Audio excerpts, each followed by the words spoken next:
At this point, critical analysis of The Last of Us Part 2 is controversial in itself. Regardless if you played or even had an interest in playing the game in the first place, chances are pretty high that you will have heard at least one hot take regarding the sequel to PlayStation's most beloved game in recent years. Delving into the divisive story choices and thematic messages is difficult to do without diving into spoiler territory, which this review won't do. But I will say that The Last of Us Part 2 cements itself as PlayStation's most cinematic game to date, perfectly realising its enormous narrative and graphical ambitions, while expertly expanding on Naughty Dog's immersive approach to linear storytelling. In fact, The Last of Us Part 2's biggest achievement is in exceeding my expectations for a sequel that I didn't even think needed to exist.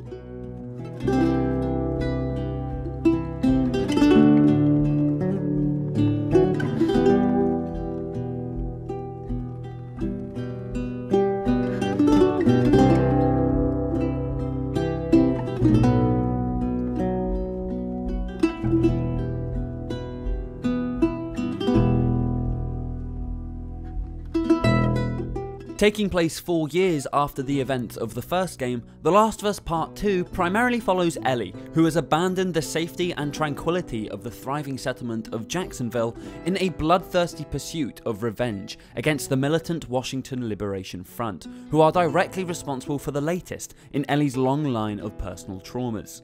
Although Ellie's quest for revenge is certainly the initial driving narrative force, portions of the story are told from the perspective of Abby, a new character performed by Laura Bailey, whose path in the story is in direct opposition of Ellie, providing a compelling, even polarising conflict in the player's perception of the story, leading to some gripping, standout narrative choices that are rare to see in AAA narratives. Whether exploring an abandoned synagogue as Ellie, or climbing sky-high makeshift bridges as the vertigo-stricken Abby, exploration is actively rewarded with fantastic environmental storytelling that immersed me into its world and reminded me of its brutality. The original already presented a masterclass in world building, so it really shouldn't be a surprise that its sequel manages to continue that trend. From every handwritten note left behind by a turning survivor, to the drawings, graffiti and warnings etched into walls and tables, I was constantly reminded at every corner that the world of The Last of Us is terrifying, yet full of little moments of hope sandwiched between terror and drama. These moments of hope are largely thanks to some top tier characters. Both Ellie and Abby are fantastic leads, with wonderful acting from Ashley Johnson and Laura Bailey, and an insane amount of personality in every character I met along my journey. Moments of awkwardness, intimacy, romance, companionship, jealousy, frustration and hatred, a depth both obvious and subtle to each character, and really made me empathise with all of them, even the ones whose morals I questioned. However, the best characters and world building can't solve the issue of bad pacing. Part 2 seems to have an overabundance of flashbacks, several of which completely disrupted the flow of the story. I found that several of them just ran too long, and the end result is that the story often grinds to a halt as soon as it feels like pace is starting to build up. It also doesn't help that Part 2 as a whole is a little longer than it should be, with my playthrough of the story clocking in at around about 25 hours. That isn't to say these flashbacks were wasted time. One of them is my favourite scene in the entire series, but I feel like the story could have flowed a lot more fluidly if a few of these flashbacks were slightly abridged and popped up in different places. Going into Part 2, I was convinced there was little it could do to justify its existence.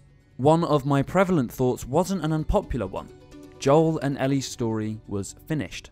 But as it turns out, I wasn't exactly right on that. These characters still had stories to tell and new ways to grow, and I was surprised at how much I absolutely loved the continuation of this story, to the point where I wouldn't mind seeing a part 3 show up later down the road, even if I'm sure all it will manage to do is break my heart more than it already has been. Gameplay fundamentals haven't changed much in the 7 years since the original game, but they have been expanded on. You'll still be playing out the survival horror with a heavy emphasis on mid-combat crafting, stealth and accurate aiming. You rarely have more than a full clip of ammo, often relying on melee attacks in dangerous situations because it just may not be a good idea to use up your last shotgun round when you may need it later. Scavenging for supplies is important, as is finding craftable materials so that you can hastily assemble a pipe bomb or a last-minute silencer in the middle of combat. Though it's precisely the scarcity of these supplies that sets it apart from other narrative-driven shooters. Missing a shot in other games is usually just a minor frustration, maybe a little embarrassing if your friends are watching. But missing a shot in The Last of Us Part 2 is a devastating setback, and there are no ammo caches that refill everything you spent in that hectic zombie ambush that left you unloading all of your weapons in a panic. You just have whatever you can vulture off of whoever had the misfortune of dying before you showed up. However, this time round, different gameplay mechanics are split between the game's two protagonists. While both Ellie and Abby generally play the same, there are some seemingly minor differences between the two that actually lead to completely different playstyles. For example, Ellie crafts Molotov cocktails while Abby makes pipe bombs. That may not sound like a huge difference, but they encourage completely different playstyles and require different sacrifices of materials.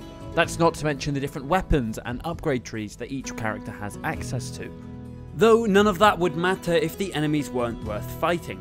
Thankfully, The Last of Us Part 2 is loaded with enemy variation that forced me to find creative, new ways to navigate post-apocalyptic Seattle, from the multiple different breeds of infected that left me unsettled and creeped out whilst trying to sneak past them, to the different factions of human enemies that kept me tense and on edge while trying to quietly take them out one by one. The addition of a dodge button does wonders for making melee combat flow better, and keen-nosed dogs offered a much greater challenge to stealth than I expected. Sometimes the stars align and both infected and human enemies will be in the same place. You're able to use this to your advantage and pit them against each other, clearing the area without having to do any more than a well-aimed brick throw. These rare opportunities led to some of my favourite moments and are always incredibly satisfying to watch play out. It's not all murder and violence, as there's also some light puzzle solving that thankfully ditches the repetitive raft-seeking quests of the first game. Cracking safes and finding codes hidden in handwritten notes felt incredibly gratifying to do without too much direction from the game, and figuring out the perfect place to throw a rope to create a new route felt like I was carving out my own path. Though none of these puzzles are particularly difficult, they're often a welcome break from the brutality of its combat.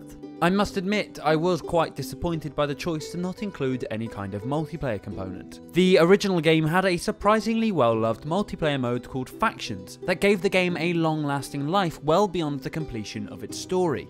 Part 2 lacks anything of the sort, although Naughty Dog do promise that a standalone offering is coming at a later date. Still, I wish it was available out of the box, since I wouldn't mind the chance to take the combat elements to an online setting while the mechanics are still fresh in my mind. At least the single player is rather meaty, and should keep you going for some time. As you can see, The Last of Us Part 2 is one of the best looking games on the PlayStation 4, though it's not just its graphical fidelity that makes it stand out. It's the little details, the way clothes crease and characters' hair and eyes move. It's a stunning game. There are so many living details to make this feel like a real world, and its characters like real people. Although I was quite frustrated by the intense film grain that was quite distracting, with no option to disable it. There you go. Well, that didn't suck. From a story that manages to build upon the original in all the ways I didn't know I wanted, to just straight up being beautiful, The Last of Us Part 2 has managed to make me more excited than ever to have my heart completely broken.